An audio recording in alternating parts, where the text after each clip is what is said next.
دی اوس ستاسو پام د جهادي شخصیت او د دعوت او جهاد پوهنتون پخوانی استاد او د مجاهدینو په موقت حکومت کې د اطلاعات او کلتور وزیر له بهر سره د مجاهدینو د سیاسي اړیکو هیئت غړی د فواید عامه پخوانی وزیر محترم استاد یاسر مرکی ته راړو. ښه محترمه استاده، د شریعت غږ راډیو استادیوګانو ته ډیر ستړي مسئ. زما لومړی پوښتنه له تاسو نه داسې ده چې ستاسو پیغام په عمومي توګه محترم اوریدونکو او د افغانستان مؤمن ولس ته څه ده؟ الحمد لله رب العالمين والصلاة والسلام على سيد المرسلين قائد المجاهدين سيد الأنصار والمهاجرين وعلى آله وأصحابه أجمعين. أما بعد، د الله پاک نه شکر گزار یم چې موږ داسې یو منبر لرو چې د هغې نه د حق غږ خپلو وطنوالو مسلمانو ورونو ته واروو. کله چې د ملک د داخلي مشکلاتو په نتیجه کې ما خپل وزارتي پوست پرېښود، د هغې تاریخ نه تر اوسه پورې ما د مطبوعاتو سره کله مرکه نه ده کړې. خو اوس داسې وخت راغی چې په دې مرحله کې سکوت راته ګناه ښکارېږي، او رسول صلی الله علیه وسلم فرمایي الساکت عن الحق شیطان اخرس، څوک چې د حق نه ساکت شي هغه ګونګ شیطان دی. د همدې په خاطر باندې خپل مطبوعاتي سکوت ماتوم او خپلو ټولو وطنوالو ته او ټولو مسلمانانو ته دا په ډاګه باندې اعلان کوو چې موږ د خپل ملک او د خپل باغیرته قیادت او د خپلو پوهو علماو د فتوا تر څنګ باندې د جهاد غږ ته لبیک ووې او خپل وطن ته بیرته راغلو تر څو چې د خپلو مسلمانو ورونو سره خپل جهادي مسؤلیت تر سره ورسوو. مسلمانانو ورونو، د اسلامي دعوت طبیعت تاسو ته معلوم دی چې الله پاک په دې لاره کې بې ابتلا او بې امتحانه څوک نه پرېږدي. رسول صلی الله علیه وسلم فرمایي اشد الناس ابتلاء الانبیاء ثم الاولیاء ثم الامثل فالامثل. شدیدترین امتحانونه په انبیاءو راځي او بیا په اولیاءو باندې راځي او بیا په امثل تر ښه په ښه پسې امتحان او ابتلا راځي. دا چې الله پاک د افغان مسلمان قوم بیا د نوي ابتلا او امتحان په دوران کې واچوله، د دې نه مونږ نیک فال نیسو چې کیدای شي الله پاک دې مظلوم قوم ته د بل خیر اراده کړې وي او کیدای شي چې دا قوم کې الله پاک اولیاء او شهدا انتخاب کا چې د اسلامي دعوت مسؤلیت سر ته ورسوي. اوسني احداث د امریکا د جنگ اعلان د افغانستان مظلوم قوم ته په داسې حال کې چې سابقه وینې لا تر اوسه پورې وچې نه دي، په داسې حال کې چې د یتیمانو اوښکې جاري دي، په داسې حال کې چې د دې کنډوالۍ تر اوسه جوړې نه دي، د دنیا د کفر او د انسانیت دنیا چې د انسانیت په نامه چغې وایي په عوض له دې چې د دې مظلوم ملت کنډوالۍ جوړې کا بیا د لښکرو تیاري نیسي او د ملک ته د یرغل اراده کوي او غواړي چې زموږ کنډوالۍ لا نورې ورانې کا. دا ولو کې په ظاهر کې ویرونکی او دردونکی خبر دی، خو موږ چې د جهاد طبیعت او د جهاد مدرسه او د دعوت مدرسه م لوستې ده، دا د افغانستان دپاره د خیر یوه نوې دروازه وینو او دا د ملک ته د الله پاک د خیر اراده تعبیروو. کیدای شي چې الله پاک د بریالي قوم ته د فتح او د قهرمانۍ بل هارم په غاړه کې ورواچوي چې د دنیا بل استعمار بیا را په ګونډو کا او دنیا مسلمانانو ته الله پاک بل نمونه قایمه کا چې مظلوم قوم، غریب خلک، بیچاره خلک، زخمی خلک کولی شي تیار دي چې د امریکا چلنج ته ځواب ووایي او دغې جنگ ته د تیارۍ اعلان وکړه. دا په سیاسي تاریخي لحاظ کې په معاصر تاریخ کې یو نوی قدم او نوی ریکارډ دی چې د افغان ملت قایم کا. الله له شکر گزار یم چې دې غیرتي قوم ته الله په غیرتي قیادت ورکړی دی او په داسې حساسو تاریخي مراحلو کې دا غیرتي مجاهد قوم ونه شرموله. نو زه خپله د ځان د خونه خپل قیادت ته دا اعلان کوم چې موږ د امریکې جهاد ته تیار یو او خپلو ټولو مجاهدو مسلمانو ورونو ته کومو کسانو چې د روسانو د جنگ تریخوالی زبېښلی دی او هغوی د سنګر سختې تیارې ورځې تېرې کړي دي، هغوی ته زیری ورکوم چې ورونو موږ داسې ګمان کوله چې زموږ نه د شهادت مدرسه ولاړه، موږ داسې ګمان کوله چې د شهادت نه محروم شو، موږ داسې ګمان کوله چې جهاد ختم شو، خو الله له شکر ګزار یو چې بیا یې الله پاک د بل جهاد لپاره امتحان کړلو او د بل سنګر ته راوبللو. الله له شکریه ادا کوم چې ما ته د دې توفیق راکړه، ما ته د دې قلبي استعداد راکړه چې زه د دې جهاد لپاره خپله تیاري اعلان کړم او زه ټولو مسلمانانو ته د دې ډاډ ورکوم چې کوم مجاهدین چې ازمایل شوي دي او هغوی د جهاد سنګرونه یادول، هغوی د جهاد قصې یادولې، هغوی په دې ورک شوي جهاد پورې خفه وو، هغوی د شهیدانو وینې او سلګۍ یادولې، هغوی به زه یقین لرم چې ټول به خوشحاله وي او په ټولو کې به دا جذبه وي چې دې جهاد ته تیار دي. لکه څنګه چې زموږ مجاهد مشر ورور حکمتیار صاحب خپل تیاری اعلان کړه، لکه څنګه چې زموږ مشر ورور مجاهد ورور مولوي خالد صاحب خپل تیاری اعلان کړه، موږ هم د دې جهاد د سنګردارانو په حیث او د دې لارې د سپایي په حیث باندې خپل تیاری اعلانوو او خپلو ټولو همسنګرو ورونو ملګرو انډیوالانو او شاګردانو ته د دې قمانده ورکوو چې د جهادي ژوند زمزمه او د شروع او د تکبیر نارې بیا راوچتې کړه. جزاکم الله خیرا استاد، ستاسو له څرګندونو نه ډېره زیاته مننه.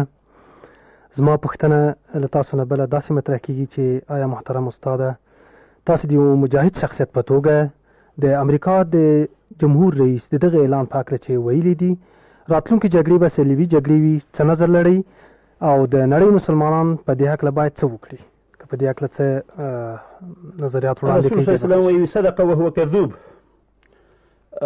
رښتیا یې وایي بوش چې دا صلیبي جنګونه دي او زه صرف په دومره تعلیق کوم چې صلیبي جنګونه اوس نه شروع کېږي بلکې صلیبي جنګونه هغه وخت شروع شول چې د انګریزانو فوجونه فلسطین ته راغلل او فلسطین یې ونیوله او انګریزای جنرال راغی او د صلاح الدین په قبر باندې ودرېدله او قبر یې په لغته وویله او ورته ویې چې صلاح الدینه پاسه مونږ بیا راغلو.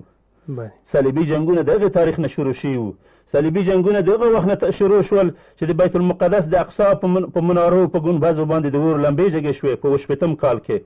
صلیبي جنګونه مخکې شروع وو. زه داسې وایم چې صلیبي جنګونه خو شروع دي خو دا جنګ به د صلیبي د جنګونو خاتمه وي چې دا جنګونه به الله د صلیبي جنګونو په اسې فتحه باندې خاتمه ورکړه کوم چې صلاح الدین 200 کلن صلیبي جنګونو ته فاتحه باندې خاتمه ورکړه. جزاکم الله خیرا. محترم استاده د تروریزم تور تل په مسلمانانو لګول کیږي، یهودان، هندوان، نصرانیان او نورې ډلې که هر څومره تروریستي اعمال علنا هم سرته ورسوي څوک ورته تروریست نه وایي. په همدغه وروستۍ پیښه کې فقط څو شېبې وروسته له دغې نه چې دغه پیښه منځته راغله د امریکا جمهور رئیس پرته له دې چې تحقیق او مدارک لاسته راوړي مسلمانان یې ګرم وبلل. ستاسو نظر په دې هکله څه ده؟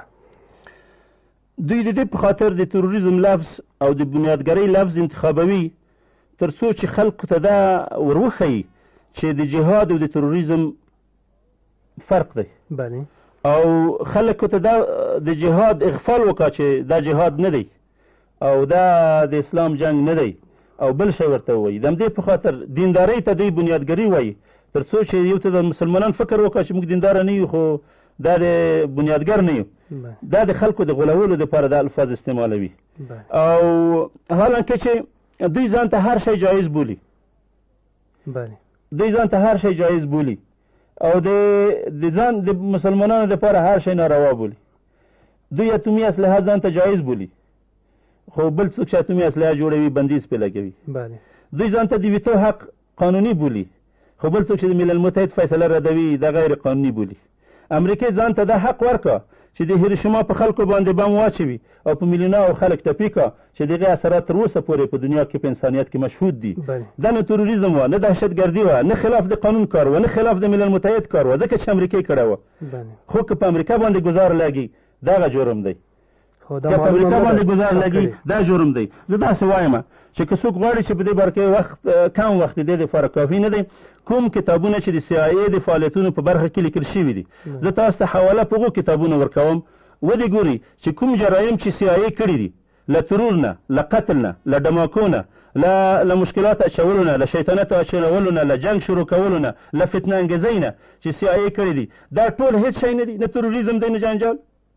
خو که د امریکې په خلاف په خلکو کې یو ردالفعل را پیدا شي، د امریکې د مظالمو د نتیجې نه په انسانانو کې ردالفعل پیدا شي او هغه د خپل انتقام په خاطر په امریکا باندې ګزار وکړه، دا بیا دهشتګردي شوه. زه تعجب کوم، یک بام د هوا دغه ته وایي که نه، چې ځان ته هر شی، دا د زورور همیش منطق دی، دوی ته هر شی جایز وي او مظلومانو ته هر شی منع وي. بلې حال دا چې معلومه هم نه ده چې تر اوسه دغه بریدونه چا کړي او دوی راسن تور په مسلمانانو لګوي. ډېر ښه محترم استاده، زما بله پوښتنه تاسو نه داسې مطرح کېږي چې که چیرې امریکا احیانا په افغانستان باندې یرغل وکړي، آیا ګاونډي هیوادونه به له څه ستونزو سره مخامخ نشي؟ زه خو ما د وروستي تبصرې د پاکستان د سیاستمدارانو او د هغوی د مطبوعاتي خلکو مرکې په تلویزیون او اخبارو کې واورېدلې او دوی ټول دا خبره کوله چې موږ د امریکې سره درېږو د دې په خاطر چې د پاکستان قومي سالمیت ته ایجابوي، چې موږ د هغې سره په دې موقف کې کومک وکړو. زه خو د هغې نظر خلاف نظر قایموم. زه داسې وایم چې امریکا ته افغانستان نه مخکې پاکستان ورته لومړی هدف دی. زه فکر کوم چې د افغانستان په بانه باندې امریکا غواړي چې په ازبکستان او په پاکستان کې اډې جوړې کړه او په دې بانه باندې دای خپل حریفان چې چین دی، چین په مقابل کې سرحد ته نږدې ورسیږي او پاکستان کې اسلامي تنظیمونه جماعتونه چې هغه ختم شي، دینی مدرسې چې په پاکستان کې د کفر دنیا ته د تشویش نقطه ده هغه ختم کا، د مجاهدینو او د مهاجرینو فعالیتونه په کمپونو کې چې هغه ته کنټرول لاندې راولي، د پاکستان اتومي نشاط چې کوم د دنیا د فیصلې برخلاف تجربه وشوه هغه بند کا، په خپل کنټرول کې راولي. د پاکستان فوج چې د عالم اسلام دپاره په موجوده حالت کې تنها قوي او مخ په وړاندې تلونکی فوج دی، په دې فوج باندې د عراق د فوج تجربه تکرار کا. د ازبکستان او تاجکستان کې د اډو پیدا کولو په خاطر کې په شرق المیانه باندې اقتصادي او سیاسي سیطره پیدا کا او دا منطقې د روسیې د حیمنه سیطرې نه وباسي او ایران چې دوی ته په منطقه کې یو ازغی ښکارېږي هغه د شاوخانه محاصره شي. خلیج عربي کې د قوتونه مخکې پرته وو، نو بحر هند به د دوی دپاره بله ساحه د فعالیت وشي. په دې شکل کې به د ون آرډر پالیسۍ هغه تطبیق شوی وي چې امریکانو کړی دی. زه فکر کوم دا تمهید وه له مخکې د دې دپاره دا واقعات بانه ګرځول و د دې دپاره چې امریکا خپل فوجونه راولي، لکه څنګه چې د عراق جنګ د امریکې دپاره په خلیج عربي کې د فوجونه اچولو او جزیرة العرب کې د فوجونو اچولو بانه شوله، د اسامه خبره او د مرکز تجارتي دماکه به د امریکې دپاره بانه د دې شي چې دلته نور ستراتیژیک اهداف لاسته راولي. ډېره زیاته مننه، ډېر معقول او درست نظر و. محترم استاده، د امریکا د احتمالي تیري او د رباني او د هغه د صف د خلکو غوښتنې په ارتباط چې له امریکا څخه یې کړي دي، ستاسو نظر څه ده؟ موږ خو د استاد رباني بیان من حیث یو مجاهد مشر چې د دې ملت مشري کړې ده په حساسه جهادي مرحله کې خلاف توقع و موږ ته، او موږ د داسې مجاهد عالم نه چې د روسانو په خلاف باندې فتوا د جهاد ورکړې و او عملا په دې جهاد کې سهیم و. توقع دا وه چې دی د روس او د امریکې د فوجونو په منځ کې فرق قایل نشي، خو متاسفانه چې هوس د حکم او سیاسي فشارونو دا دې ته مجبور کا چې داسې یو بیان ورکا چې د خپل ملک خلاف، د خپل قوم خلاف، د خپل عقیدې خلاف، د خپل شاګردانو خلاف، د خپل عسکرو د خلاف مرزي بیان ته مجبور شو چې دا بیان ورکا. زه په دې ډېر متاسف یم او هیله کوم چې استاد رباني خپل دا بیان دووري جبیره کا او که چېرته دا بیان جبیره نه کا او دا موقف نه په شا ونه ګرځي، زه فکر کوم د دې موقف په منځ کې او د ببره کارمل د موقف په منځ کې چې د دوشنبې نه د روسي فوجونو سره افغانستان ته راغی فرق به نه وي. او دا موقف زه نه پوهېږم د تاریخ ولې ویر کړه. امیر محمد یعقوب خان چې د کیوناري سره بالایسار ته راغلی وه، کله د کابل خلکو من حیث پادشاه ومنله. شاه شجاع چې د انګریزانو سره د ملک ته راغلی وه، کله د افغانستان خلکو ومنله. کمونستان چې د روسانو راغلي وو، کله د ملک د قیادت منلو ته تیار شو. زه داسې وایم چې که فرضاً قیادت هم تیار شي او د پادشاهي د ته ورسي او دی د کابل په تخت کښېني هم د دې پادشاهي به څه خوند وي چې د امریکایي فوجونو په اوږو باندې راځي او خپل ورور پې چپه کوي او خپل ملک پې فتح کوي. په دې کې تاریخي واقع ته اشاره کوم. استاد شهید عبدالاعظم دا بیان ورکړی و او فکر کوم چې استاد رباني او نورو مجاهد ورونو به ټولو دا بیان د جهاد په مرحله کاروېدلی وي.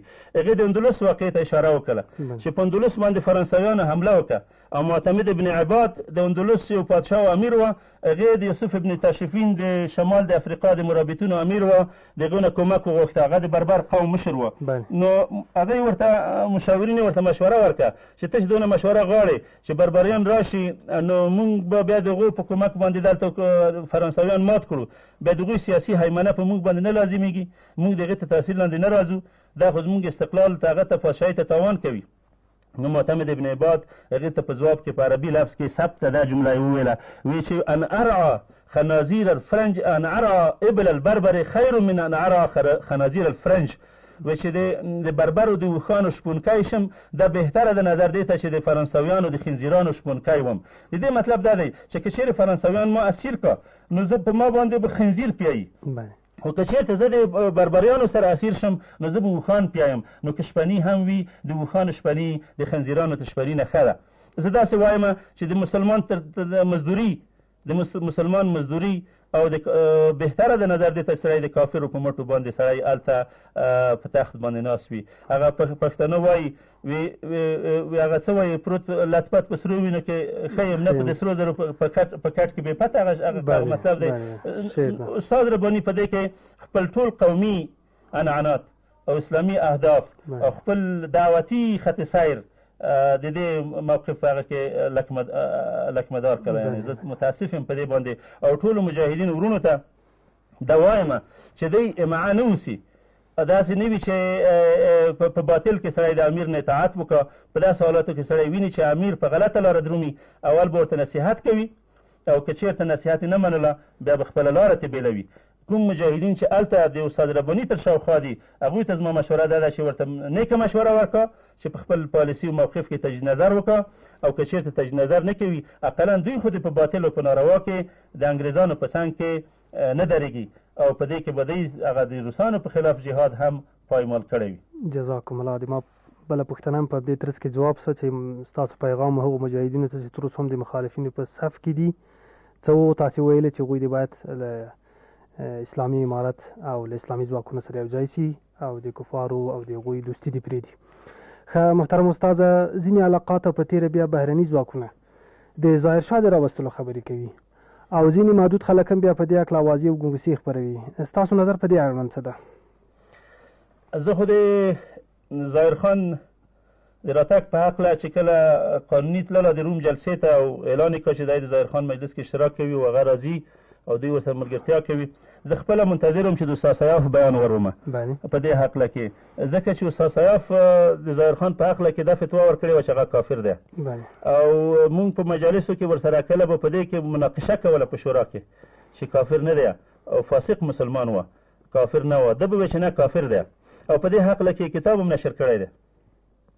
زه خو خپله په دې کې سوال غواړم چې دا سوال هغوی ته راجع شي چې هغه د سوال ته ځواب ورکړه چې اوس چې د یوې خوا نه امریکایان راغلل او د بلې خوا نه ظاهرخان راځي او د بلې خوا نه دوستم لښکر راپورته شولې.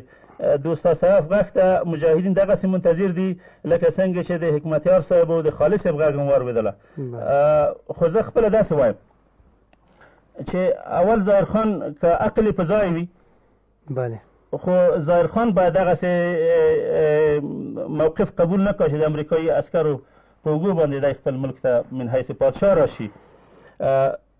ځکه دا داسې موقفو خلاف و سابقه پالیسۍ په لحاظ کې د خپله د کارمل موقف رد کړی و او غندلی و نو دی اوس باید د کارمل غلطي تکرار نه کړه. دویمه خبره دا ده چې ظاهرخان به د خپل ملت نه څه وفاداري توقع کوي چې دی بیا ملت به پښتانه به ده ته په کومه سترګه ګوري چې ظاهرخان څه شی دی؟ افغانان او پښتانه خاصتا چې دی وایي چې زه مزه یم او پښتون یم او د قندار دعوه کوي د پښتنو حکومت کوي سابقه سلسلې دعوه کوي. دی به بیا چې دی اوس د دغې لار نه راځي د امریکایي عسکرو په لاره باندې دی به د خپل ملک سره خپل ژوند سره هم آینده کې تاثیر کوي.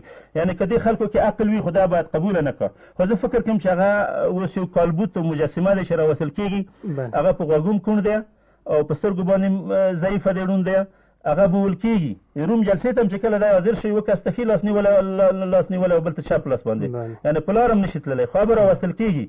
هغه به راوصل کېږي تر څو چې د امریکایي حکومت دپاره سرپوش شي. او انګریزانو دا کار په ټول د تاریخ کړی، لکه ما چې محمد یعقوب خان او شاه شجاع او هغوی واقعو ته کړی و، د امیر کډو او امیر دوست محمد خان واقعه سابقا هم تېره شوې ده، بعیده نه ده. خو زه داسې وایم چې د کوم خلک چې د ظاهر خان حکومت ته خوشحاله کېږي، زه دې ته څو خبرې کوم. اوله خبره دا کوم چې د ظاهر خان حکومت به سابقه حکومت غوندې نه وي.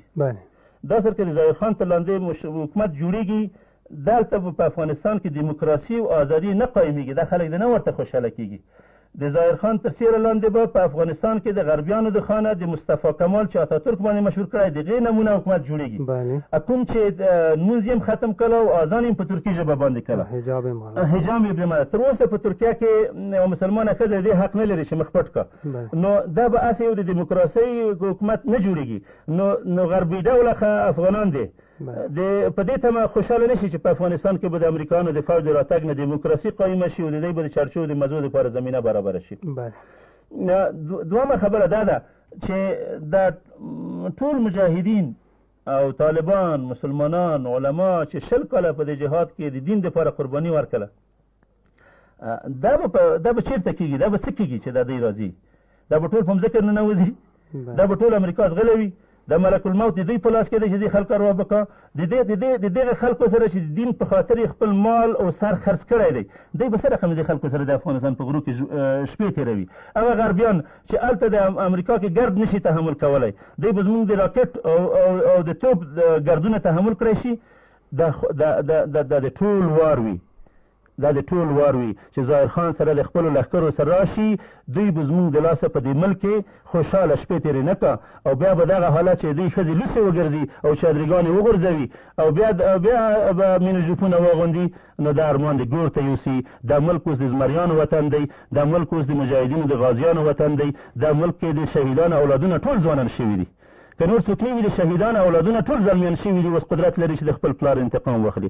زه بل دا پوښتنه کوم چې وایي چې که امریکا راشي او ظاهر خان راشي، موږ به په ناس باندې ماړه شو. زه دغه خلکو ته وایم چې د روسانو خو تاسو ته د ډوډۍ کالي کور شعار ډېر مخکې درکړی وه، کلاوش یې درکړې وې، تعاوني صندوقونه درته جوړ کړي وو، او د روس نه درته غله او غنم درته راتلل او ښه درته نږدې وه، چرچې هم درته جوړ وه. یو ورځ په روسانو وغولېدلی، دا یوه غلطي دووري ولې تکراروئ؟ زه هغه خلکو چې د روسانو غنمو ته زړه ښه کړی وه او د روس د سره فوج نه وېرېدلي وو او د هغې په خاطر یې خپل دین، ناموس، وطن ټول خرڅ کړی وه. زه هغو ته وایم چې د عاقل سړی دی، وغار نه دوه ور نه شل کېږي. اوس د غربیانو په تمه باندې بیا څنګه داسې غلطه تجربه تکراروي؟ دوی د روسانو غنم چېرته هضم شول چې د امریکایانو ډوډۍ به هضم شي؟ روسانو دوی چېرته خواد کړل چې امریکایان به خواد کا؟ نو ښه خبر دا ده چې په همت او په مېړانه کې د دین نه دفاع وکړه، د وطن نه دفاع وکړه او د خپل ملک د زخمونو او د مشکلاتو نه دفاع وکړه. جزاکم الله خیرا محترم استاد یاسر. دا چې زموږ بلنه مو ومنله، دلته راغلی استدیو ته او له موږ سره مرکه وکړله، تاسو نه یوه دنیا مننه کوو.